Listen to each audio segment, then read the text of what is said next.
Assalamualaikum warahmatullahi wabarakatuh.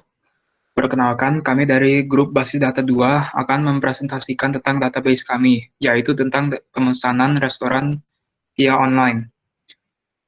Yang akan dipresentasikan oleh anggotanya, yaitu Amalia Hasanah, Anissa Revalinanda Putri, Giveri Maradila Yutarsya, Fairuz Elki Muhammad, Wiyaji Robian Dwi Cahya, Zaki Jafarian Indra Putra, Teja Diahrani Oktavia, dan Narendra Faza Ramadan. Kepada latar belakangnya, Iya, menurut Marsum, restoran merupakan suatu tempat yang diorganisasi secara komersial yang menyelenggarakan pelayanan yang baik kepada semua tamunya, baik berupa makan dan minum. Nah, di era digital saat ini, pembelian makanan atau minuman restoran bisa dilakukan tanpa harus datang ke tempat pembelian. Pembeli bisa memesan melalui aplikasi pada smartphone.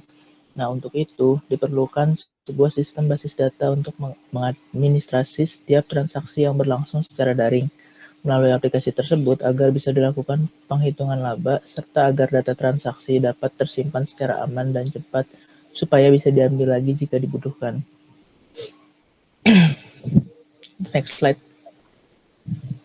Adapun tujuan dari kami membuat database ini diantaranya untuk satu, merancang sebuah sistem dasar basis data untuk pemesanan daring pada suatu restoran.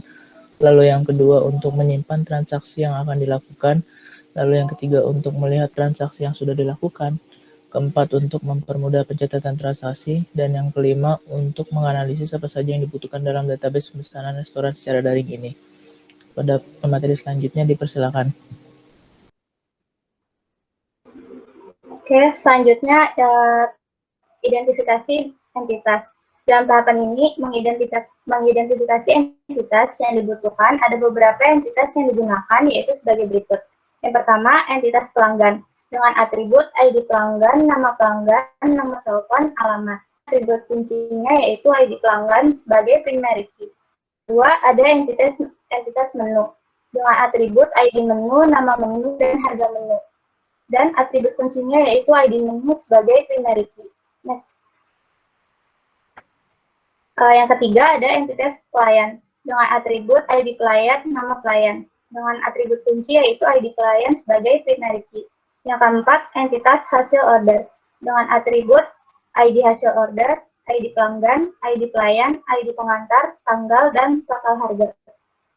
Selanjutnya ada atribut kuncinya yaitu ID hasil order sebagai primary key. Next.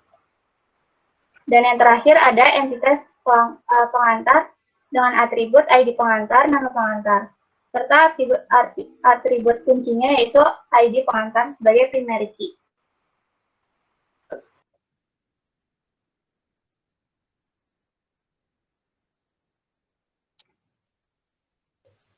Selanjutnya adalah identifikasi relasi antar entitas. Dalam tahapan ini mengidentifikasi relasi antar entitas yaitu yang pertama adalah entitas pelanggan dengan menu menggunakan relasi biner yaitu memesan.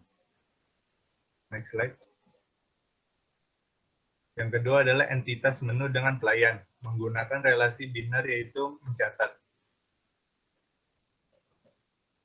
Yang ketiga adalah entitas pelayan dengan hasil order menggunakan relasi biner yaitu menyiapkan. Yang keempat adalah entitas pengantar dengan hasil order menggunakan relasi biner yaitu mengantar. Yang terakhir adalah entitas pengantar dengan pelanggan menggunakan relasi biner yaitu pembayaran.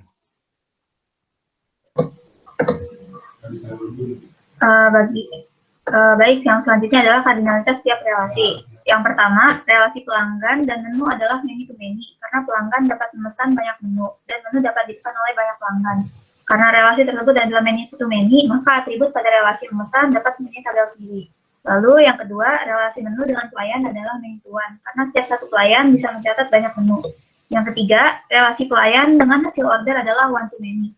Alasannya seperti relasi menu dan pelayan, yaitu punya satu pelayan, yaitu satu pelayan dapat menyiapkan banyak hasil order, tetapi satu hasil order tidak disiapkan oleh banyak pelayan. Selanjutnya, relasi hasil order dengan pengantar adalah many to one dengan alasan yang sama seperti sebelumnya. Dan yang terakhir, relasi pelanggan dengan pengantar adalah one to many. Next. Dapat dilihat pada IRD sederhana tersebut dengan lambang 1 dan N yang melambangkan kardinalitas, atau pada IRD yang lebih detail seperti pada gambar yang selanjutnya. Kepada materi selanjutnya dipersilakan.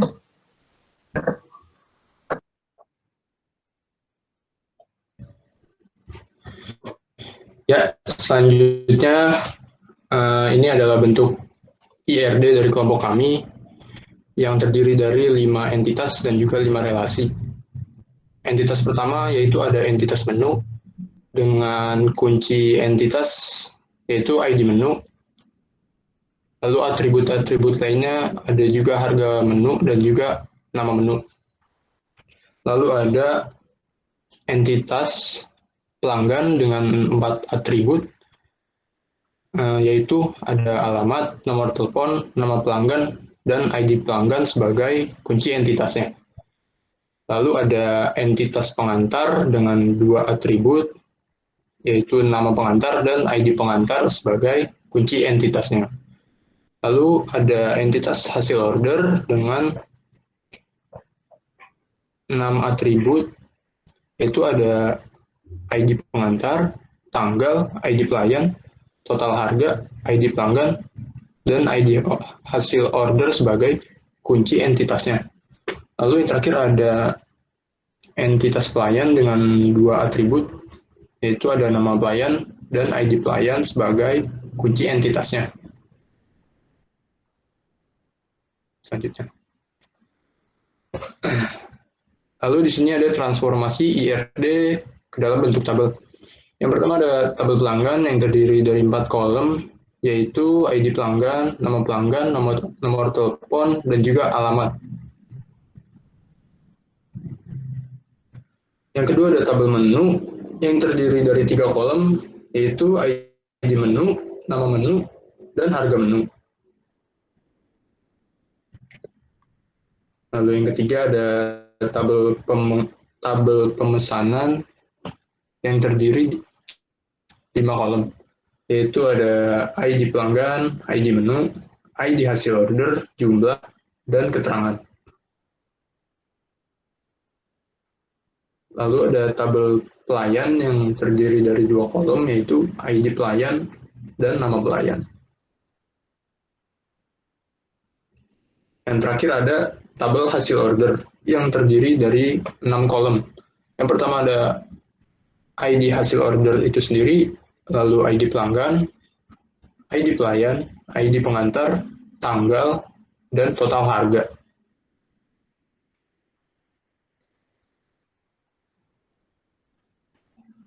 Lalu ada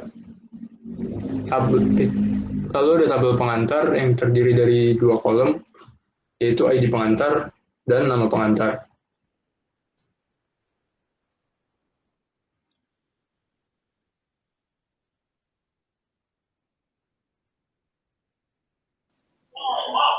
Lalu ada implementasi SQL. Membuat database dengan nama restoran. Sintak membuat database itu create database, nama database. Next. Lalu memilih database yang akan digunakan. Sintak memilih database yaitu menggunakan use nama database. Next. Membuat tabel pelanggan yaitu create tabel pelanggan, ID pelanggan, lalu masukkan char dan karakternya, lalu tambahkan primary key, nama pelanggan, varchar 30, not null, nomor telepon varchar 15, not null, alamat varchar 100, next. Membuat tabel menu, ketik create tabel menu, ID menu, lalu ukurannya, primary key, nama menu, varchar 30, harga menu, integer 8. Next. Membuat tabel pesanan. Sintak membuat tabel pesanan, create tabel pesanan dengan data ID pelanggan, char 5, not null, ID menu, char 3, not null, jumlah integer 3, dan keterangan varchar 50, foreign key, reference pelanggan, ID pelanggan, foreign key, ID menu, reference menu. Next. Membuat tabel pelayan. Itu create tabel pelayan, ID pelayan, char 3, primary key, nama pelayan, varchar 30. Next. Membuat tabel pengantar, create tabel pengantar, ID pengantar, char 3, primary key, nama pengantar, varchar 30. Next. Membuat tabel order, sintaks membuat tabel hasil order, create tabel order, ID order, primary key, ID pelanggan, ID pelayan, ID pengantar, tanggal, date, total harga, foreign key, reference pelanggan, foreign key reference pelayan, foreign key reference pengantar. Next. Menambahkan foreign key pada tabel pesanan itu alter tabel pemesan, add foreign key. Contohnya di sini ID hasil order, reference hasil order. Next. Menampilkan seluruh dalam tabel itu show tables. Next. Menampilkan atribut tabel, deskripsikan nama tabel. Next.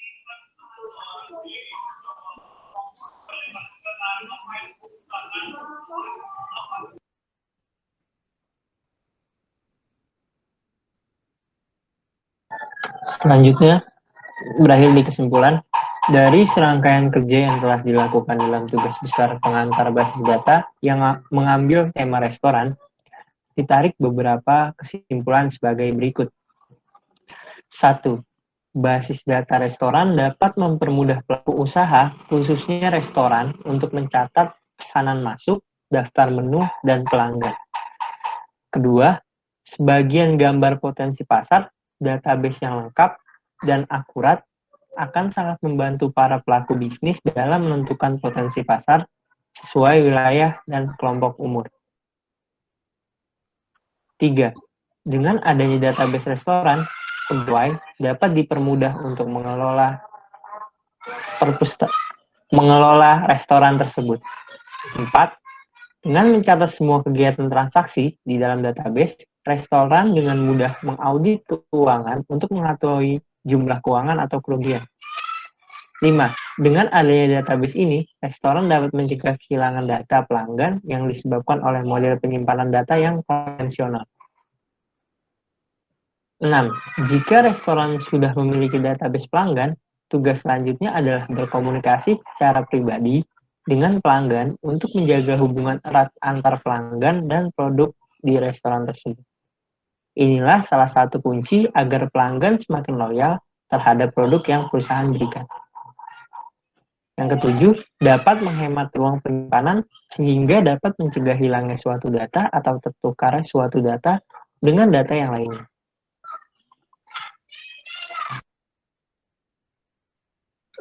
Sekian presentasi dari kelompok kami. Mohon maaf bila ada yang salah. Terima kasih atas perhatiannya. Wassalamualaikum warahmatullahi wabarakatuh.